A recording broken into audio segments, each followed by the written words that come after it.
where is the Overwatch League going? So we've recently talked about the Overwatch World Cup coming up, but the Overwatch League is facing so many issues right now. And where does it go from here? That's the question I'm asking, and I think that's a question actually quite a few people are probably asking, because there's a lot of change going on. The progression really hasn't been there, and it all seems to be faltering, stalling, and falling backwards when you look at a lot of different things. The Overwatch League was built as a global competition, yet its global influence, to be honest, is under threat and shrinking when you think about it. So when you look at the distribution of teams, and I've always said this to a certain extent, we had 2 European teams, we had a bunch of American teams, and we had a bunch of Asian teams, of course. We're still owned with, at one point, only one from the actual Korea, which is arguably one of the best countries in the entire world at Overwatch. Or at least was. But now that dynamic's changing with changes to certain teams. This started with the slight moves from people like Los Angeles Valiant, who are now situated in China. And that was a very controversial one. One which has basically killed the Valiant's entire old ways and made them a hated figure for a lot of people. Not a great look, to be honest, for not just that team, not just its ownership, but also the league allowing it, to be honest. Allowing basically the fans of that team to get absolutely shafted, which they did. They completely and utterly did. But it's continued this year with the Paris Eternal now becoming the Las Vegas Eternal. And this obviously, as the name suggests, means that we've lost a team in Europe. The last remaining European team is the London Spitfire now. And yes, they are still a European team despite Brexit, before anyone does any sort of silly suggestion. The Vegas Eternal, now obviously situated in Las Vegas, America, is something that bothered me. I'm not a Paris fan, don't get me wrong. I've always been a London fan. But doing that to a fan base, there's one thing, keeping the name Los Angeles Valiant and situating yourself in China, but you've literally taken an entire team away from Paris, away from France, and away from Europe. It's not fair, in my opinion. It's not fair to the fans of the league. It's not fair to, especially to the fans of what was Paris Eternal. They probably wouldn't want to follow the Las Vegas Eternal, especially considering that the entire roster is now American anyway. And it's just a complete shafting. And it's not finished here, because the 2023 roster for the Overwatch League will be missing one very, very familiar face. The Philadelphia Fusion, because that no longer exists. Enter the Soul Infernal. So it gives us, it's one of two things, right? Philadelphia Fusion have been competing in the Asian region. Okay. They have had a fair amount of Korean players, Carpe being the most noticeable, who has now moved on to Valorant. So it makes a lot of sense. T1 they're heavily linked with, again, in that region. But again, it is taking an entire team away from what is meant to be its fan base and moving it to not just a different country, a different region entirely. We now have 2 Seoul teams, which honestly I don't really understand. There's plenty of other places in Korea, but I guess they wanted to situate it in Seoul. So that was the most thing to happen, whatever that means. And their logo looks like a cross between Seoul Dynasty and Shanghai Dragons, I'm not gonna lie. But anyway, it's still pandering to the people behind these teams rather than satisfying the want, the passion, or the following of the people that support the league, the fans. And I think that's where there's a big difference and a big differing coming here. And it's not the only problem with the Overwatch League that's being faced. There are tons of issues, and you've seen it over the time. And I think a lot of it might have actually started when London started to release their star-studded championship winning roster. Because the league simply is not attractive. That's why there are no more teams. There were always rumors and stuff like that the league would continue to expand and have more new franchises come in, and that's never come about. And that's not just down to COVID. That is down to the fact that the league has not been nowhere near as successful as anyone would have wanted or imagined. The idea is great. It's absolutely fantastic. But in practice, has it worked? Not to the extent that Blizzard ever wanted it to. And it's led to a lot of teams scaling back, cutting corners. You've seen some shady stuff go on during the times, contracts being ended, stuff like that. I would certainly say the league lacks sometimes some professionalism that you'd expect from a quote-unquote proper professional league. And there's a lot of controversies in the past that have been reflecting around that. And you see some teams invest in their teams. Dallas Fuel did it not too long ago, did prove fruitful for them. And in this off-season, you're seeing Boston Uprising of all teams doing it with a star-studded roster, with people like Birdring returning, Decay, Striker, Smurf, Kalios, Liege Gon, Izzyaki, and Twilight. So many players that have won the Overwatch League in that roster. That's gonna cost a pretty penny, but there's also a lot of teams that just don't invest too heavily anymore. Do you think Cloud9 invest a lot into London Spitfire? No.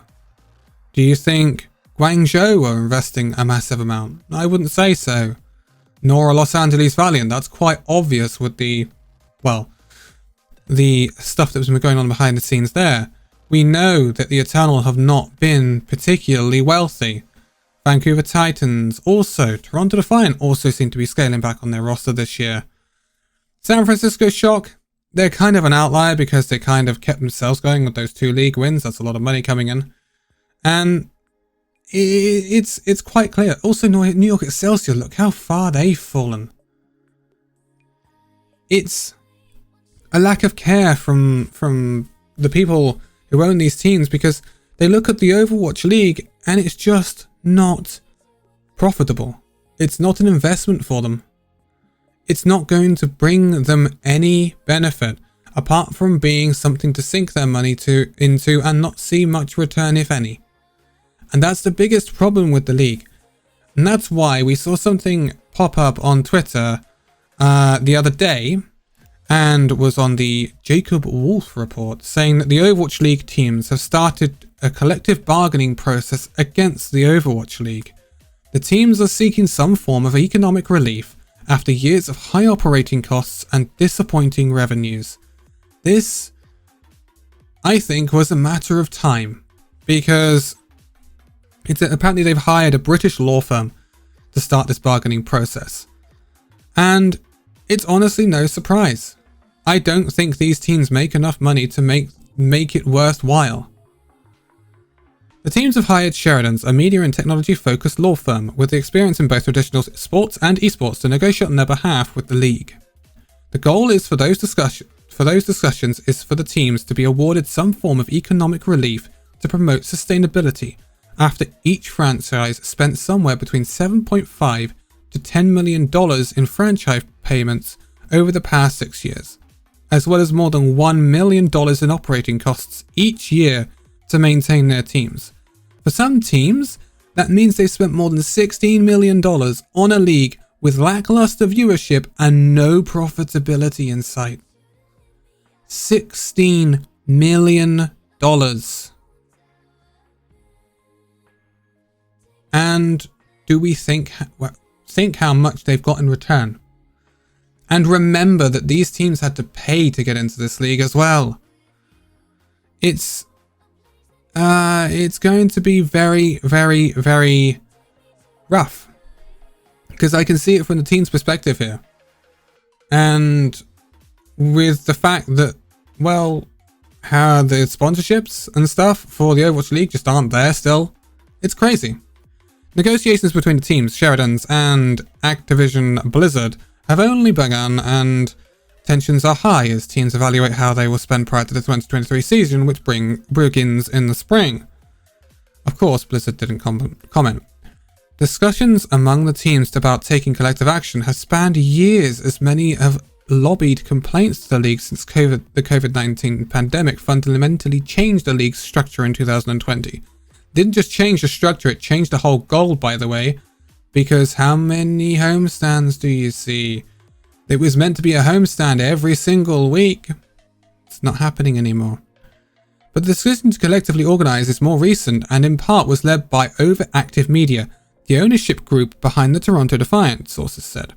Overactive had previously worked with Sheridan's on transactions related to its League European Championship team Mad Lions. Interesting. While operating costs for Overwatch League teams is lower than other esports leagues, such as the League Championship Series, that's kind of understandable considering it's nowhere near the size of League of Legends. The Overwatch League featured the highest franchise buy-in ever for the 12 franchises who joined before Season 1. Each committed to a $20 million franchise tag to be paid over time. According to ESPN, the Season 2 expansion team prices were even higher, with prices ranging from $27 to $35 million. This is where the problem lies. These teams have made a big investment into the Overwatch League and they're not really seeing anything come back from it. Overwatch has only got smaller. That may change, with obviously Overwatch 2 now being a thing.